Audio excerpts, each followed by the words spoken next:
Hello everyone, and welcome to a long-awaited episode of Rob's video blog. I know it has been a while since I did this last, but things happen in life and you got to prioritize. So glad to be back, glad to be doing another one of these. I'm going to try and do a couple more, but just been really busy. If you notice the background, this is not my office background. This is my new office background because those of you who know me, I will be becoming a father in November, so I'm super duper excited about that. But I've since been kicked out of my office, and that is now the nursery, and this will be my new home for Rob's video blog for the foreseeable future.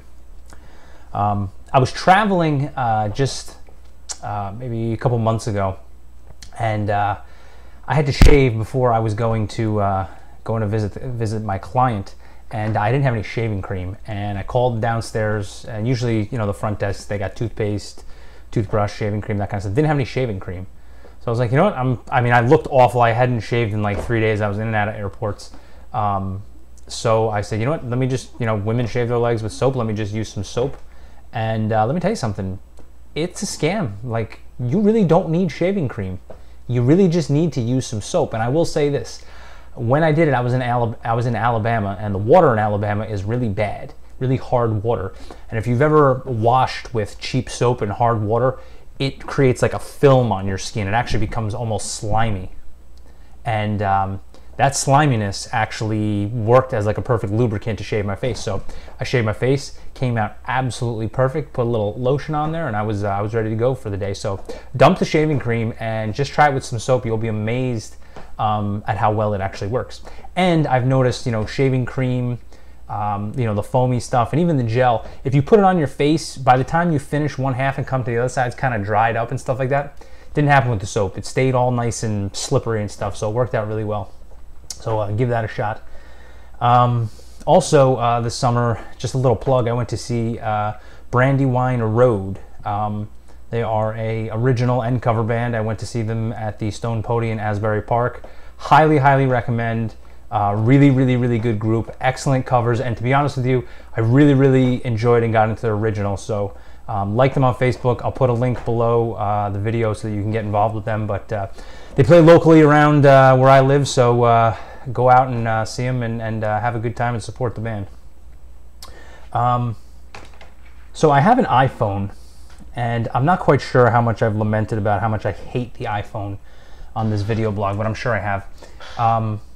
And I have it because my company gave me a work phone, and I'm not going to pay for two phones. It's the only time in probably the history of my life that my monthly bills will actually disappear. So I'm not going to change and get a different phone, but I have to deal with the stupid iPhone. And the iPhone itself, I'm getting used to it. There are nice things about it that I like.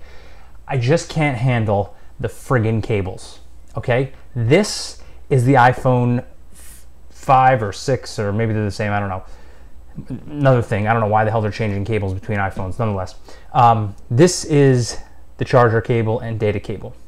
Now, if anybody's, I'm sure all you iPhone owners out there know exactly what I'm about to go on about, okay? This cable I've had to replace about 10 times in 6 months. And the reason is, if you take a look at that right there, not focusing, bear with me, let me get this thing focused so you can actually see this. All right, you see that right there? That is an unreinforced plug. The wire goes right into it, and essentially the only thing keeping this wire from pulling out of this plug is the little bit of solder that's in there. And same thing on the other side. It's the same exact thing.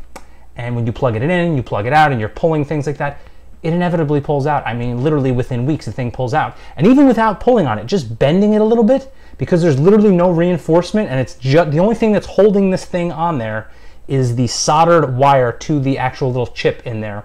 The friggin' thing pulls out. Now, I've had regular, this is a mini USB cable, but I've had micro USB cables, mini USB cables that you can see right here, okay? You see how the wire, when it penetrates, it's pretty much like all one solid piece? Well, that's reinforced, okay? And they do that so that when you plug it in and you pull it and stuff like that, you're just pulling the casing. You're not actually pulling the copper wires on the inside. I can pull this really, really hard, and guess what? It's still gonna work. If I did that to this cable, this thing would just come right apart.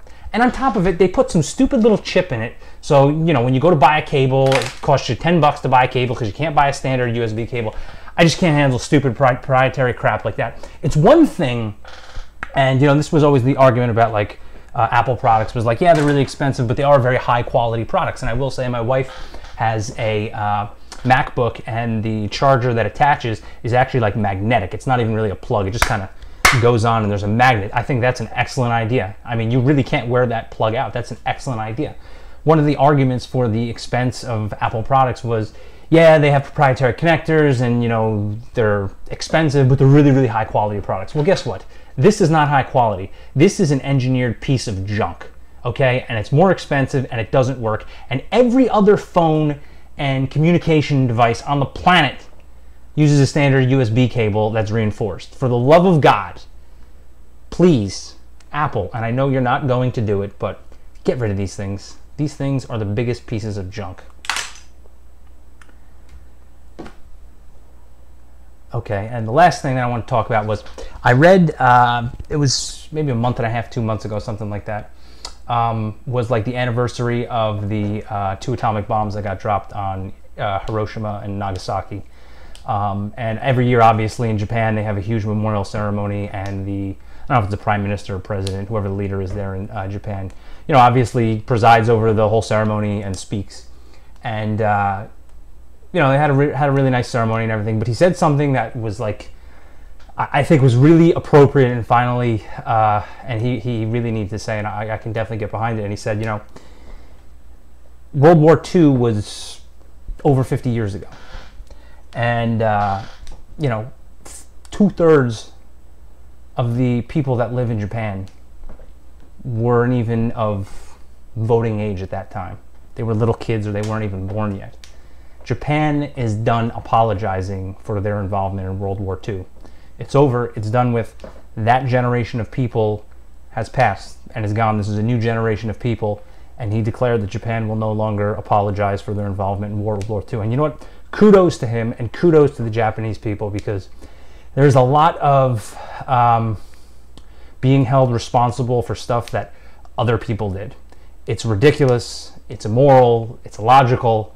It doesn't make any sense. You know, that's a burden. I mean, if you think about it, if you're a young Japanese person, you shouldn't have to feel guilty about the fact that, you know, a whole bunch of people, you know, 40, 50 years ago decided to get involved in some war. You know, I mean, it's not your war. You didn't fight that war. You didn't get to vote for it. You didn't do any of that stuff. So the fact that you know, those people should feel guilty about it is totally absurd. I'm finally glad that a person in the spotlight, or a leader of a country, finally came out and said it. And at the same time, and I think we have a lot of this going on in the United States, is we got to stop taking credit for stuff that we didn't do. Let me repeat that. We have got to stop taking credit for stuff that we didn't do. My generation didn't win World War II. We didn't win World War I. We didn't do any of this stuff. We weren't involved in any of this stuff. Stop taking credit for it, and stop taking blame for the bad things that happened. You can only take credit for and blame for things that you were actually involved with. I get the idea of a country, and I get all that, but we really have to start moving past this, you know, bringing stuff back up from the past and trying to be held responsible for it, because it's just it's ridiculous, and it's not productive. So kudos to the Japanese Prime Minister for that one. That's it for now. Thanks for watching, and I'll try and update this as much as I can.